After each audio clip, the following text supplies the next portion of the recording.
Assalamualaikum warahmatullahi wabarakatuh. Perkenalkan, nama saya Hinhati Aunia, NIM 1813300000385 dari kelas 4 PGSD A3 dengan dosen pengampu Ibu Erna Zumrotun, SPD, MPD. Di PPT kali ini, saya akan membahas mengenai pembelajaran quantum learning. Ayo teman-teman, mari kita mulai pembelajaran quantum learning. A. Pengertian quantum learning. Quantum learning menurut De Porter DKK merupakan suatu pengetahuan dan metodologi belajar yang menciptakan lingkungan belajar lebih efektif, merancang kurikulum, menyampaikan isi dan strategi belajar untuk memudahkan proses belajar mengajar yang berhasil dan efektif. Metode ini telah digunakan dan dikembangkan dalam pembelajaran quantum learning di Supercamp. Metode quantum learning merupakan metode pembelajaran yang dilakukan dengan adanya pengubahan bermacam-macam interaksi yang ada di dalam dan sekitar situasi belajar. Interaksi antar komponen pendidikan akan mengubah kemampuan dan bakat alamnya siswa menjadi kesuksesan belajar yang bermanfaat.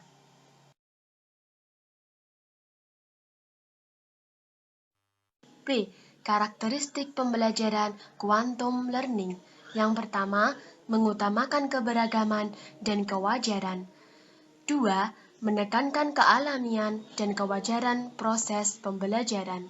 Yang ketiga, memusatkan perhatian pada interaksi yang bermutu dan bermakna.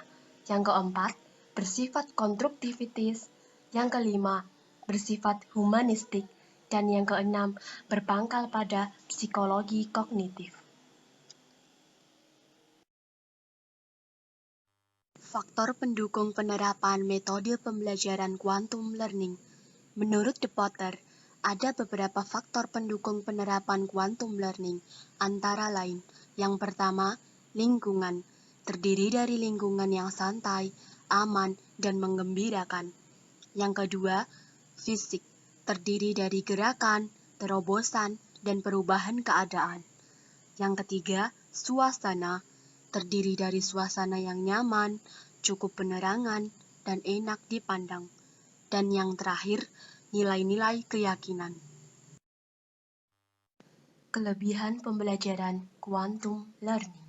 Yang pertama, dapat mengubah proses belajar menjadi sesuatu yang menyenangkan. Yang kedua, diajarkan keterampilan hidup seperti berkomunikasi secara efektif. Yang ketiga, metode yang mudah dipraktikkan dan efektif. Mengenai kelemahan pembelajaran, yakni dalam penggunaannya diperlukan persiapan yang matang bagi guru, dan diperlukan kemampuan guru yang baik dalam proses pembelajaran, tidak hanya dari segi penguasaan materi, tetapi juga dari kemampuan guru dalam mengelola kelas sehingga mampu mensugesti siswa.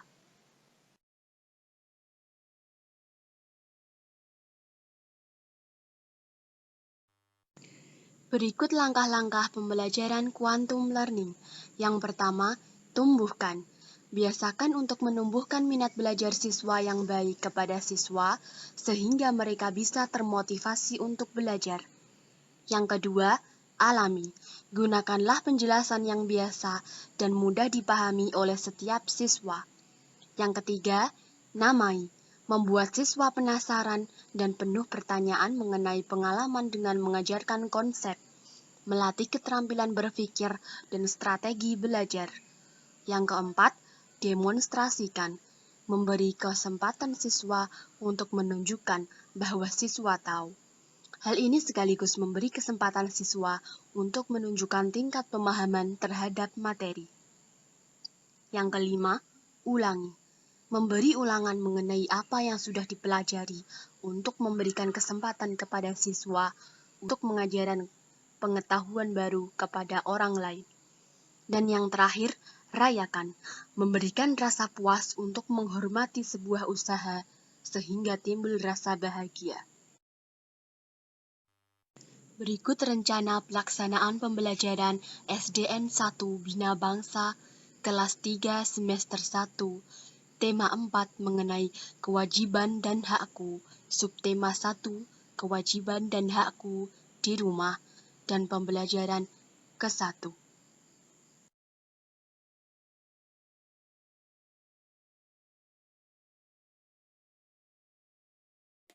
Yuk, mari kita simak video pembelajaran Quantum Learning berikut ini.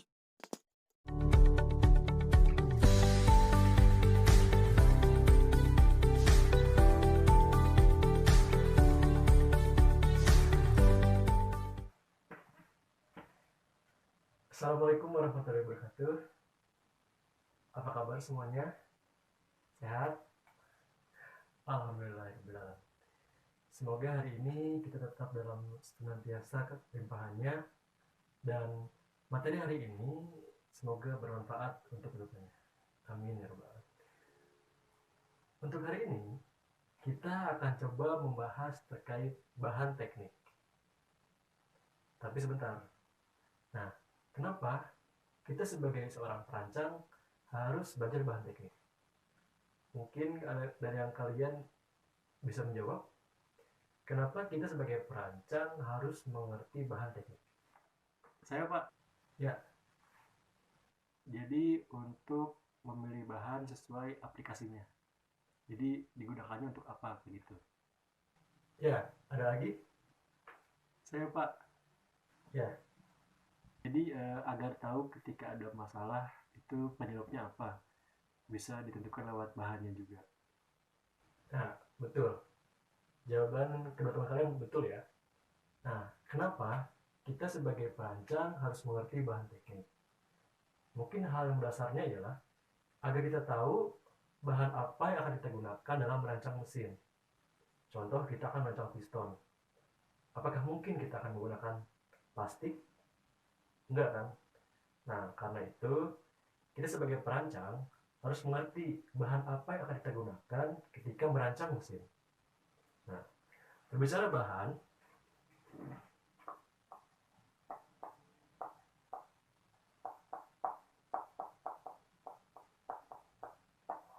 bahan teknik. Bahan itu adalah zat atau benda yang menyusun sesuatu benda. Nah, gimana tuh? Jadi gini, contoh misalkan sayur sop. Sayur sop dibentuk oleh atau dibuat oleh wortel, kol, bakso misalnya. Nah, itu adalah bahan-bahannya. Misalkan ini, tutup spidol dibentuk oleh atau dibuat oleh plastik. Nah, plastik merupakan bahannya.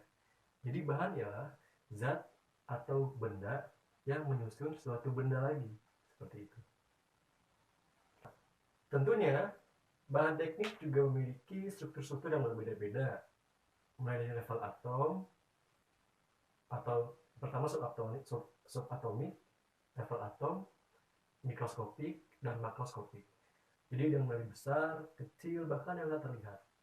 Dan untuk sifat-sifatnya, dia memiliki sifat yang berbeda-beda. Contoh seperti sifat logam, sifat thermal, sifat fisik, sifat magnet, sifat optik, dan masih banyak lagi. Namun kali ini kita akan coba bahas terkait klasifikasi bahan teknik.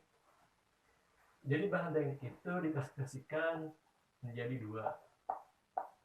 Yang pertama ialah logam, dan yang kedua ialah non-logam. Dan untuk logam sendiri itu terbagi dua lagi. Ada yang ferro dan non-ferro. Jadi untuk yang ini, logam, dia itu terbagi dua, ferro dan non-ferro. Artinya ada yang mengandung besi dan ada yang tidak mengandung besi. Seperti itu. Nah, untuk lebih dalam lagi, Bapak ingin kalian coba diskusi berkelompok, cari unsur-unsur apa saja atau bahan-bahan apa saja yang tergolong ke dalam non-logam, logam yang dibagi dua, ferro dan ferro. Bisa? Ya. Silakan diskusi berkelompok dari sekarang.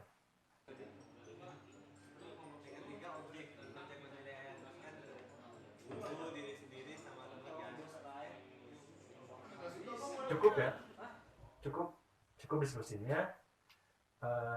Lalu Bapak ingin perwakilan setiap kelompok untuk maju ke depan, mengisi bagan atau tabel ini, unsur apa atau bahan apa yang termasuk ke dalam non-logam, non-ferro, dan ferro.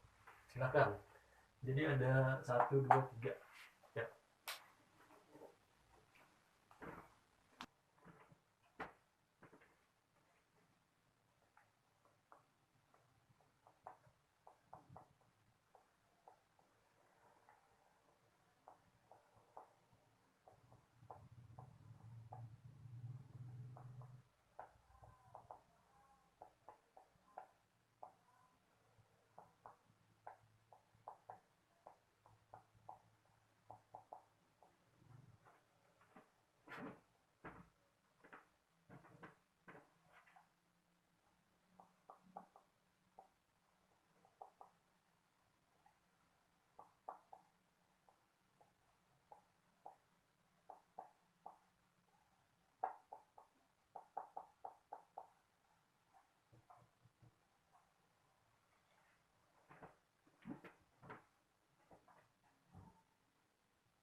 Ya, ini benar semua ya. Jadi di sini ada baja karbon, baja paduan, baja tuang, baja spesial, aluminium, tembaga, seng nikel, keramik, karet, plastik, kayu. Ya, ini adalah tergolong ke dalam ferro, non ferro maupun non logam. Untuk itu, Bapak pengen agar kalian lebih mendalami lagi materi ini, perwakilan satu orang untuk menjelaskan atau menerangkan kegunaan masing-masing bahan ini. Misalkan keramik digunakan untuk apa, plastik untuk apa, karbon untuk apa, aluminium untuk apa. Coba, ada yang berani? Satu perwakilan yang berani maju akan mendapatkan poin tambahan. Siapa? Saya, Pak. Nah, coba ke depan.